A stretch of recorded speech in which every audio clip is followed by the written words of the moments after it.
오늘은 사도행전 27번째 걱절하고 간절한 기도라고 하는 제목으로 같이 말씀을 나누고자 합니다. 사도행전은 초대 교회의 이제 부흥의 역사이죠. 그래서 우리가 이제 막상 기대할 것, 사도행전은 이 부흥과 성장의 내용들이 가득할 것 같지만 막상 성경을 보면은 그 내용보다는 핍박과 순교의 연속입니다. 우리가 이제 지난주에 우리가 11장에 안디옥 교회가 세워지고 비로소 그리스도인이다 영광의 이름을 불리게 되었던 것을 우리가 묵상하였는데, 또 12장 가자마자 또 순교와 핍박의 내용이 이렇게 나오게 됩니다. 당시에 팔레스타인을 관장하고 있는 이 헤롯 아그리빠라고 하는 헤롯 아그리빠 왕이 예루살렘 교회를 정치적으로 탄압하기 시작합니다. 성경에 보면 이제 헤롯이 좀 많이 나와서 헷갈릴 수가 있는데, 오늘 본문에 등장하는 것은 이 헤롯 아그리빠입니다. 바로 이 예수님 당시에 태어났을 당시에 그 베들레헴 사람들을 학살하였던 이 대헤롯의 손자이고, 그 다음에 세례 요한을 이렇게 죽였던 바로 헤롯 안티바스의 조카이기도 한 왕이 바로 헤롯 아그리빠입니다. 이 아그리빠가 이제 앞선 이 헤롯 왕들처럼 아주 잔인하고 탐욕적이고, 또한 오늘 본문 이 아그리빠는 또한 정치적입니다.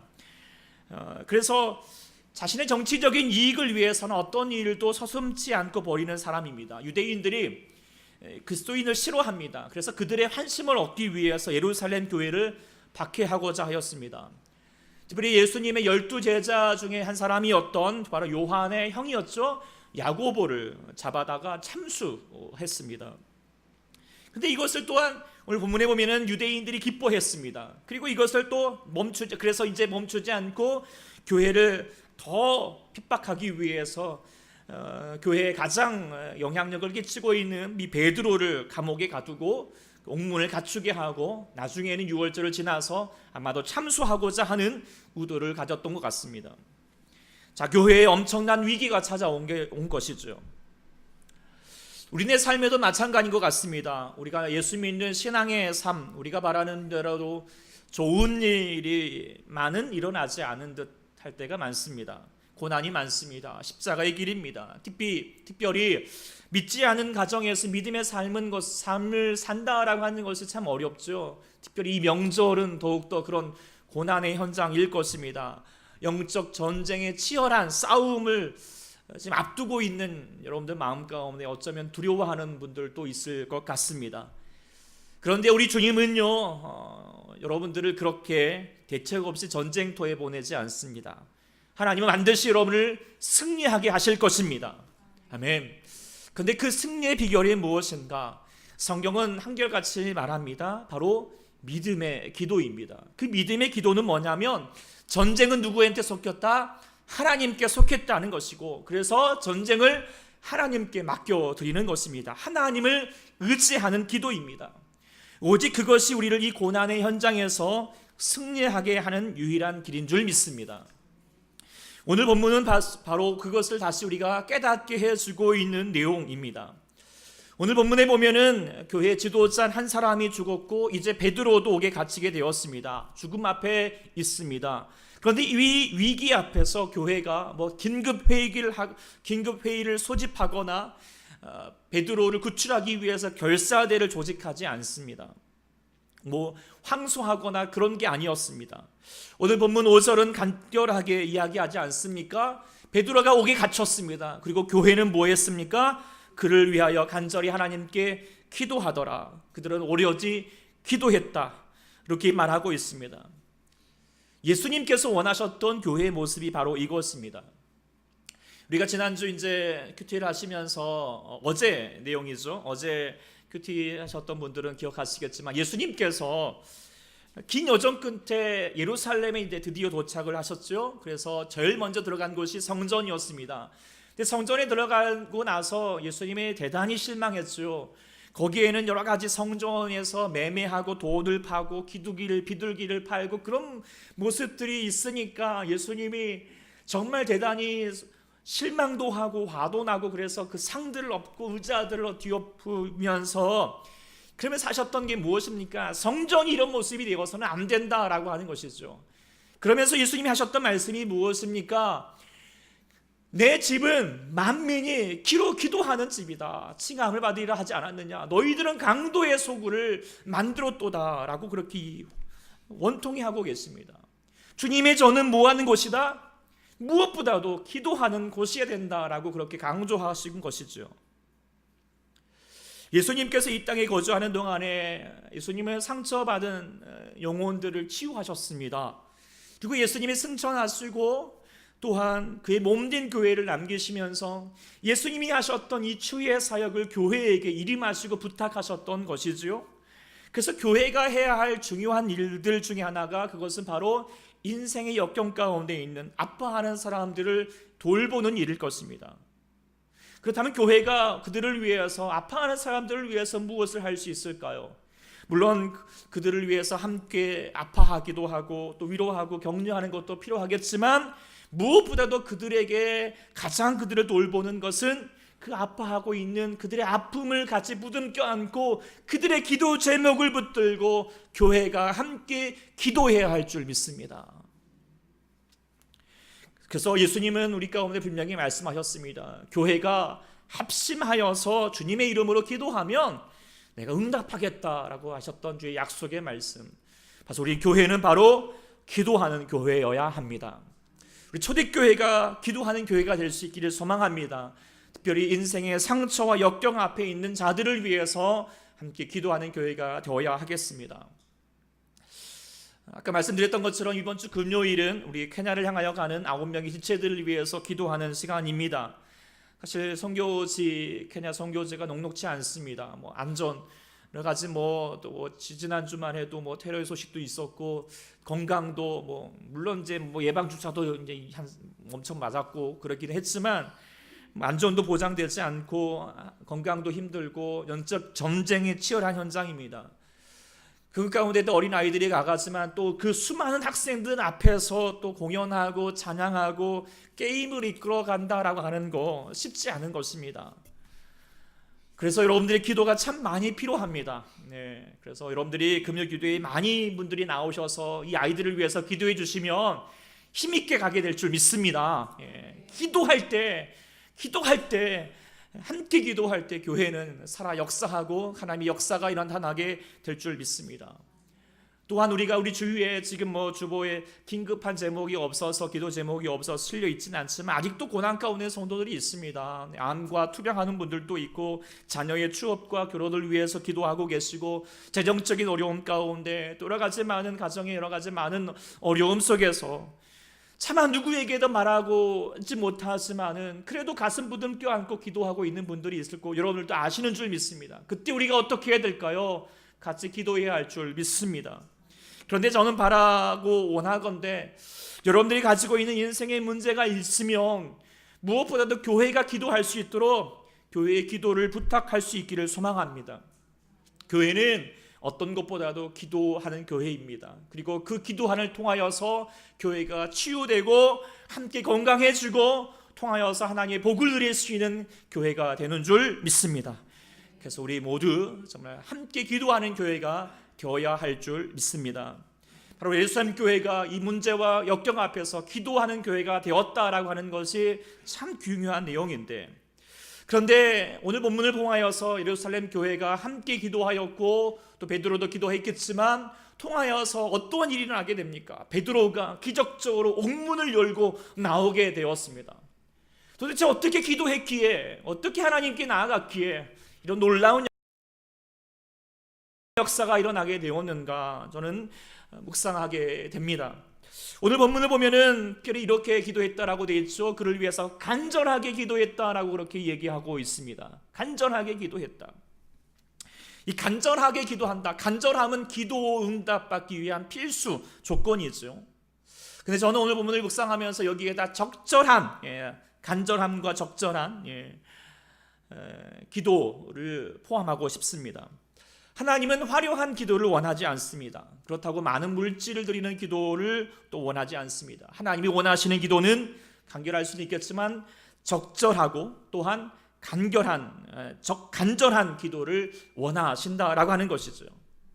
그렇다면 어떤 기도가 적절하고 간결한 기도일까? 또한 우리 이제 이번 주간의 큐티 말씀을 또 나눠보겠습니다. 목요일 날에 여러분들이 묵상했던 본문이 무슨 본문입니까? 바로 바디메오에 대한 내용이었습니다. 바디메오가 눈을 떴다네. 그렇죠? 예수님을 말미암아 그가 눈을 뜨게 되었습니다. 근데 그가 어떻게 그렇게 정말 하나님 예수님을 통하여서 응답을 받게 되었을까? 그의 기도가 나오죠. 물론 막 이렇게 기도하는 건 아니지만 하나님께 간곡하게 원하는 기도가 나오잖아요. 그 기도의 내용이 무엇이었습니까? 다윗의 자손 예수여, 나를 어떻게 해요? 불쌍히 여기소서. 긴 문장도 아니죠. 아주 간단한 문장이지만 저는 이 바디메오가 하였던 기도가 응답받을 수 있는 아주 적절한 기도라고 생각하게 됩니다. 예수님 나를 불쌍히 여기소서. 이 내용을 보면은 무조건 자신의 뜻만을 주장하지 않습니다. 막무가내 너 나 눈 떼게 달라고 그렇게만 요청한 것이 아닙니다. 그렇다고 뭐 예수님 앞에서 그냥 괜찮은 척하면서 그냥 위선 떠는 것도 아닙니다. 자신의 연약함과 죄악을 인정하고 자신의 아픔을 보듬고 안고, 그렇지만 겸손한 마음으로 그저 하나님의 예수님의 인도하심만, 치유하심만 그렇게 원하고 있는 구하는 기도이죠. 그래서 사실 많은 영성가들이 우리가 할 수 있는 기도 중에서 가장 적절한 기도가 뭐냐? 바로 주님 나를 불쌍히 여기소서. 따라 해볼까요? 주님 나를 불쌍히 여기소서. 이 기도가 우리가 하나님께 드릴 수 있는 아주 적절한 기도이고 참 귀한 기도라고 하는 것을 깨닫게 됩니다. 바디메오는 이렇게 적절한 기도를 가지고 나아갔지만 또한 간절함이 있었죠. 간절하였다라고 할 수 있는 것들이 어떤 것이었습니까? 바디메오가 이렇게 주님 나를 불쌍히 여주십시오라고 그렇게 외치고 있을 때 많은 저항과 어려움도 있었습니다. 많은 사람들이 꾸짖으면서 야 잠잠해라고 말했지만, 그러나 간절하였다라고 하는 것은 뭐예요? 그런 어려움에 수그러들지 않습니다. 그냥 잠잠하지 않습니다. 또 뭐라고 말합니까? 더욱 크게 소리 질렀다고 말하고 있습니다. 더욱 크게 소리 질렀다. 이것이 바로 간절함이었죠. 그래서 우리가 목요일 큐티를 묵상을 하면서 이 바디메오의 기도가 적절하고 또한 간절한 기도였다라고 하는 것을 깨닫게 됩니다. 그래서 저도 이런 기도를 드렸으면 좋겠고 우리 모든 성도들도 함께 이런 기도를 드릴 수 있는 마음 될 수 있어서 우리가 응답받을 수 있기를 소망해 봅니다. 그래서 그 마음으로 다시 한번 이 본문을 보면은 이 베드로를 통하여서 예루살렘 교회가 그렇게 간절하고 또한 적절한 기도를 드리고 있지 않나라는 생각을 가지게 되는 것이죠. 오늘 본문에 보면은 교회가 어떻게 기도를 했느냐? 그를 위해서 간절히 기도했다라고 되어 있어요. 기도의 내용은 그를 위해서, 그리고 어떻게 해요? 간절하게. 그래서 특별히 교회의 내용에 그를 위해서 기도했다라고 하는 것을 묵상할 필요가 좀 있다 생각하게 됩니다. 우리가 보통 생각하기를 예루살렘 교회와 교인들과 베드로가 무엇을 위해서 기도를 했을까? 옥문이 열려서 나오기를 위해서 기도했으리라고 생각을 합니다. 그러나 교회나 예루살렘 교회나 베드로가 단지 옥문을 나오길 위해서 기도했다라고 생각하지 않게 됩니다. 만일에 베드로가 그렇게 기도를 했다면 천사가 깨워가지고 옥문을 하나씩 막 열고 나가고 있을 때 정말 과연 기도한 대로 하나님 응답하셨구나 하면서 기뻐하면서 나왔겠죠. 그런데요, 오늘 본문 9절에 보면은 이렇게 얘기하고 있습니다. 베드로가 나와서 따라갈새 천사가 하는 것이 무엇인지 알지 못하였다. 9절에 뭐라고 했습니까? 생시인지를 알지 못하고 무엇을 보는가? 환상을 보는 게 아닌가라고 그렇게 생각했다는 것이죠. 이게 도대체 무슨 일이야? 이게 뭐 얼떨떨하는 것입니다. 그렇다면 이게 무슨 뜻입니까? 자신은 전혀 기대하지 못했다는 거예요. 이런 일이 일어날 줄은 전혀 생각지도 못했다는 것이죠. 예루살렘 교인들은 좀 더합니다. 자, 13절 이하에 보면은 감옥에 나온 베드로가 이제 곧바로 자신을 위해서 기도하고 있는 교인들을 만나기 위해서 마가 요한의 집으로 갔죠. 근데 나가자마자 문을 두드리는데 노대라고 하는 여자가 나왔는데 깜짝 놀랐습니다. 베드로가 감옥에 있는 줄 나왔으니까 깜짝 놀래가지고 베드로를 문 앞에 들일 생각도 하지 않고 기도하고 있는 교인들 향하여서 말합니다. 베드로가 지금 문 밖에 왔습니다. 근데 교인들이 뭐라고 반응합니까? 당신 미쳤냐? 너 미쳤냐? 이렇게 얘기합니다. 이 말이 그냥 단순히 믿음 없어서 하는 말은 같지는 않습니다. 저들도 기도를 하고 있지만 베드로가 풀려날 것을 예상하지는 못했다는 것이죠. 그러니까 저들의 기도 내용이 단지 베드로가 문을 열고 나오는 것이 아니었다라고 하는 것이라고 생각하게 됩니다. 그렇다면 베드로는 또한 그 예루살렘 교인들은 어떤 기도를 했을까? 물론 정확히 본문에 나와 있지 않지만 비슷한 상황에서 드렸던 기도의 내용을 생각해 보면 유추해 볼 수 있을 것 같습니다. 요한복음 사도행전 4장에 보면 비슷한 상황이 나옵니다. 복음을 전하다가 옥에 갇혔다가 풀려난 내용이 나오죠. 그리고 나서 4장 23절 보시겠습니까? 4장 23절 이하에는 이제 그 교회인들이 함께 더불어서 기도하는 내용인데, 그러다가 29절 한번 읽어보도록 하겠습니다. 4장 29절입니다. 함께 읽겠습니다. 시작. 주여 이제도 그들의 위협함을 굽어보시고 또 종들로 하여금 남대히 하나님의 말씀을 전하게 하여 주시오며. 자, 여기서 하나님께 기도하고 있는 내용이 무엇입니까? 하나님, 고난이 여전히 위협이 있겠지만 그들을 고난을 굽어보시고 하나님 돌보시사 그 속에서라도 무슨 뜻입니까? 종들이 주의 말씀을 남대히 전할 수 있게 해달라고 말하고 있습니다. 이것은 무슨 말입니까? 위협을 단순히 없애달라는 차원이 아니라 위협이 있을지라도 끝까지 주의 사도들은 주의 복음을 전할 수 있도록 인도해달라고 그렇게 기도하고 있는 것이죠. 그 앞서 이제 4장 그 앞서도 분명히 사도들은 말했거든요. 4장 19절 말씀에 위협하지만 어떻게 해요? 우리는 주의 복음 하나님 말씀을 전하는 것을 내가 전하는 것에 결코 물러섬이 없을 것이다. 우리가 보고 들으는 것을 말할 수 없는 것이 말하지 아니할 수 없다.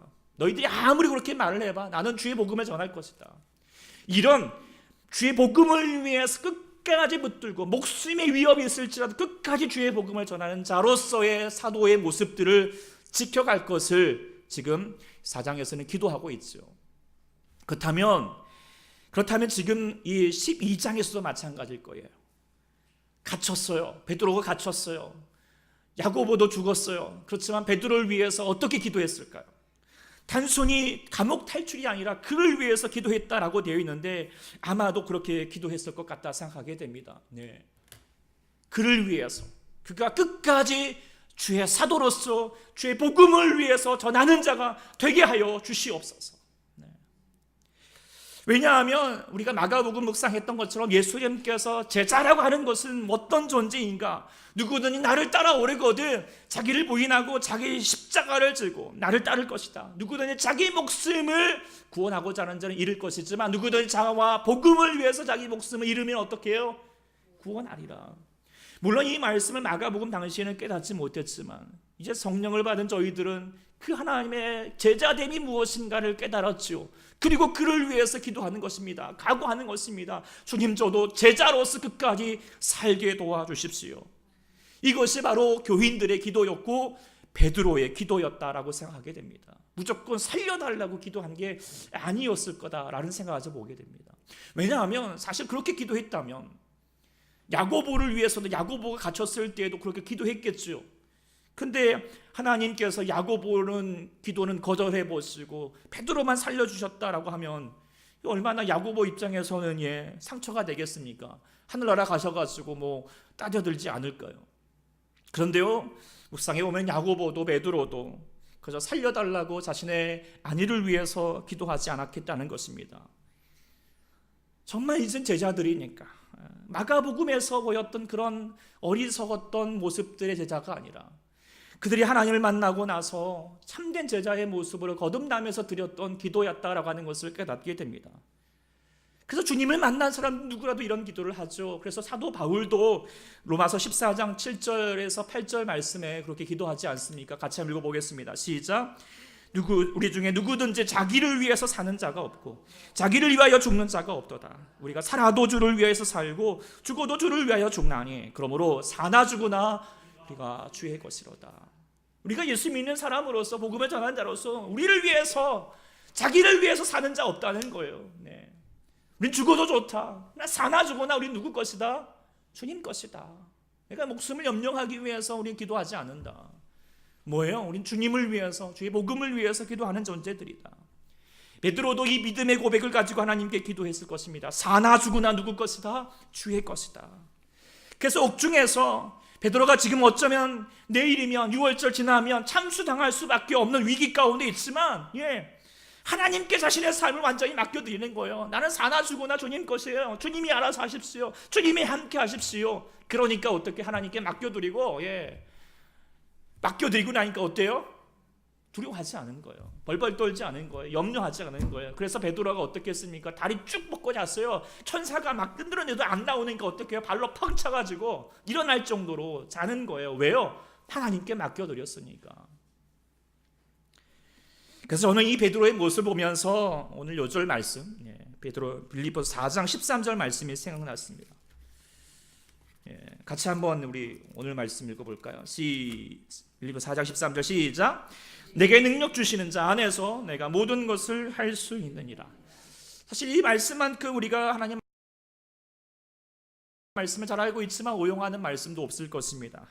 근데 이 말씀이 단지 우리가 원하는 대로 내가 바라는 대로 할 수 있다라고 하는 것이 아니잖아요. 그 앞서에서 했던 것처럼 나는 비천에 처할 줄도 알고 풍부에 처할 줄도 알아서 모든 일에 즉 배부름과 배고픔과 풍부와 궁핍에도 처할 줄 아는 일체의 비결을 배웠노라 하면서 이 말씀을 하셨다라고 하는 것을 이 맥락을 도해서 본다면 우리가 정말 오해하지 않도록 그래서 우리가 전지 작가였던 전기 작가인 우리 존 폴락이 했던 내용으로 여러분들 밑에다가 첨가하였습니다. 같이 한번 읽어볼까요? 내 안에 거하시는 분의 능력으로 나는 무슨 일이든 겪을 준비가 되어 있습니다. 이런 뜻이죠. 그렇죠? 내가 뭐든지 내가 원하는 대로 할 수 있을 것이다라고 하는 것에는 뭐예요? 하나님이 나를 통하여서 어떤 상황에 있을지라도 나는 그것을 겪을 수 있는, 설령 그것이 내가 감옥에 갇히는 일이고 거기서 죽음을 당할지라도 나는 그것을 감당할 수 있는 준비가 되어 있습니다. 할렐루야. 이 믿음의 삶을 살아갔다라고 하는 것이죠. 그리고 그것을 위해서 기도하고 있는 것입니다. 감옥에서도 베드로는 나는 하나님 주님 무슨 일이든지 겪을 준비가 되어 있습니다. 그리고 예루살렘 교인들도 외치는 겁니다. 기도하는 것입니다. 하나님, 저희들도 무슨 일이 있을지라도 우리는 겪을 준비가 되어 있습니다. 베드로가 비록 저 안에서 참수를 당한다 할지라도 교회는 무너지지 않을 것입니다. 하나님 역사하실 것입니다. 라고 그렇게 붙들고 기도해 주신 줄 믿습니다. 그런데요, 이런 기도가요 쉽게 가져질까요? 그렇게 쉽게 되지 않습니다. 베드로도 처음부터 제자들도 교인들도 이렇게 처음부터 이런 기도하지 않았어요. 제자들이 우리가 이제 마가복음 쭉 보는 것처럼 여전히 자기 이기적이에요. 자기 중심적이거든요. 자기 높아지기 위해서 나아갔어요. 그런데 예수님께서 그를 붙들고 제자들을 붙들고 3년 동안 예수가여서 훈련시켰죠. 그리고 예수님께서 십자가에서 죽으시고 부활하시고 무엇보다도 성령의 충만함을 받고 나서 교회의 역사하는 복음을 전하는 현장 가운데 있다 보니까 그들이 하나님을 향하여서 믿음을 드리게 되었다는 거예요. 그리고 그를 통하여서 얻게 되었던 열매가 바로 이런 기도예요. 나 하나님 무슨 일이 있더라도 난 하나님 믿습니다. 그리고 내 삶을 하나님께 맡겨드립니다. 나 괜찮습니다. 어떤 상황에 있을지라도 나는 평안합니다. 하나님께 감사할 수 있습니다. 그래서 우리 모두가 이런 기도할 수 있기를 소망합니다. 소망을 하는데요, 사실 요구하기는 쉽지 않습니다. 이번 주에 이제 제가 이번 주 아니라 한참 전에 그 한 기독교 서점에 갔다가 책을 보니까 그 병중에서 이제 이렇게 할 수 있는 기도문 이렇게 책이 하나 있더라고요. 그래서 이 책 보다가 이제 암과 투병하고 있는 한 자매님의 생각이 나서 이분께 좀 선물을 드렸으면 좋겠다라 가지고 책을 구입을 했어요. 그 책을 구입하고 나서 이제 집에 와서 다시 이제 책 내용을 이렇게 보았는데 이거 책 이렇게 주저하게 되더라고요. 선물을 드리기가 주저하게 되었어요. 왜냐하면 처음에는 이제 병중에 아팠을 때 병을 낫기 위해서 열심히 기도하는 내용, 어떻게 기도해야 될지에 대해서 쭉 이렇게 참 잘 되어 있는데 마지막 부분에 가면 이런 챕터가 있어요. 죽음의 두려움을 극복하기 위한 기도. 그러면서 이런 내용이 이제 또 이런 내용도 있습니다. 보면은 내가 이 땅에서 더 산다고 더 많은 일을 하고 자식들을 더 잘 돌보고 더 좋은 일을 많이 할 수 있을 거라는 미련을 버리게 하소서. 주님께서 부르시는 방법 그대로 순종하며 나의 사명을 마무리하고 평안함으로 안식할 수 있게 하소서. 물론 이 중한 병중에 있는 사람이 정말 드려야 할 수 있는 기도이겠지만, 근데 그분께 이런 기도를 드리십시오라고 고하기가 쉽지 않습니다. 네, 오해할 수도 있고요. 그리고 저 또한도 뭐 이런 기도가 먼저 앞서기보다도 당장 어떻게 그분의 암이 치유되고 그래서 이전보다 더 강건한 삶을 사시도록 하는 것, 그렇게 기도하고 있는 것이 또한 사실입니다. 그래서 사실 우리의 기도는 먼저 우리가 원하는 것을, 우리가 바라는 것을 구할 때가 참 많이 있습니다. 하나님 생각보다도 내 생각이 먼저 앞서게 되는 것이죠. 그런데 우리가 하나님을 경험하게 되면, 하나님을 깊이 알게 되면은 점점 우리의 기도가 변하게 된다는 것을 우리가 깨닫게 됩니다. 나의 생각과 판단보다도 주님의 뜻을 먼저 신뢰하게 됩니다. 우리 주님은 우리를 나보다도 나를 더 사랑하신다라고 하는 것을 깨닫게 되시는 것이죠. 그래서 그 주님 앞에서 그저 나의 생각을 주장하기보다도 그저 나의 형편과 처지를 주님께 맡겨드리는 것입니다. 그러면서 고백하는 것이죠.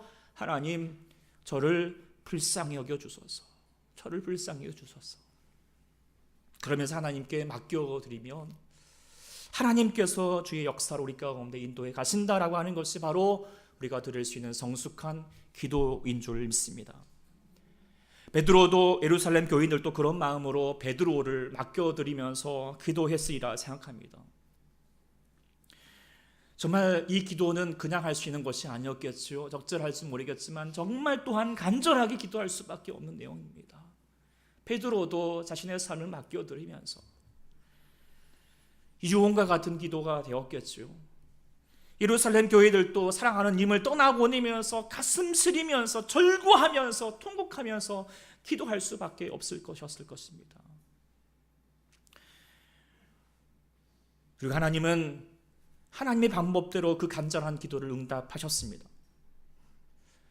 야고보를 거절하신 것이 아니라, 야고보 우리가 마가복음 또 묵상하면서 봤겠지만 그 야고보와 요한에게 무슨 말씀하셨습니까? 너희가 고난의 잔을 마시도록 하겠다라고 하는 그 약속대로 12 제자 중에서 가장 먼저 하나님의 순교자로서 영광을 얻게 해주셨고요.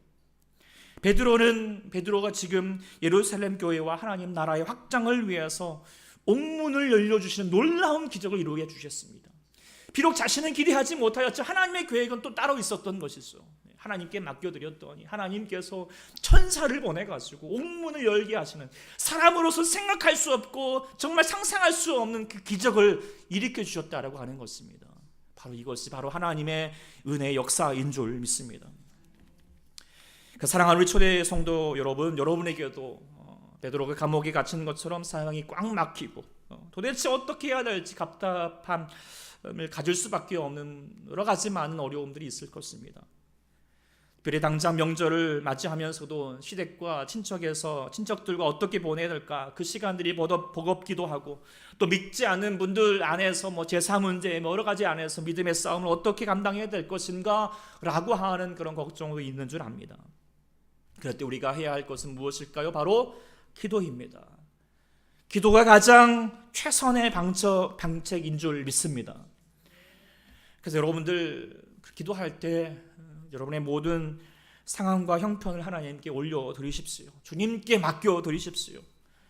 물론 믿음의 대가들처럼 우리는 다 모든 것 수용할 수 있습니다 라고 자신 있게 나가지 못한다 할지라도, 그러나 바디메오처럼 기도할 수 있잖아요. 하나님 제발 우리를 불쌍히 여주십시오. 우리 가족을 불쌍히 여주십시오. 그렇게 하나님께 간구하는 기도를 드려야 하지 않을까요? 이렇게 간절하게 기도하면 주께서 우리 가운데 역사해 주실 줄 믿습니다. 그러면 평강의 하나님께서 여러분의 마음을 붙들어 주실 것이고, 평안을 허락해 주셔서 잠잘 자게 하시고 믿음으로 감당케 하시고, 그래서 여러분 가운데 능력 주시는 자 안에서 여러분이 모든 것을 감당할 수 있는 그런 용기와 힘을 주실 줄 믿습니다. 뿐만 아니라 그렇게 기도하고 나아가면 여러분이 상상할 수 없는 그 이상으로 우리 주님은 기적적으로 우리 가운데 역사하시고 우리 가정을 구원해 주시고 변화시켜 주실 줄 믿습니다.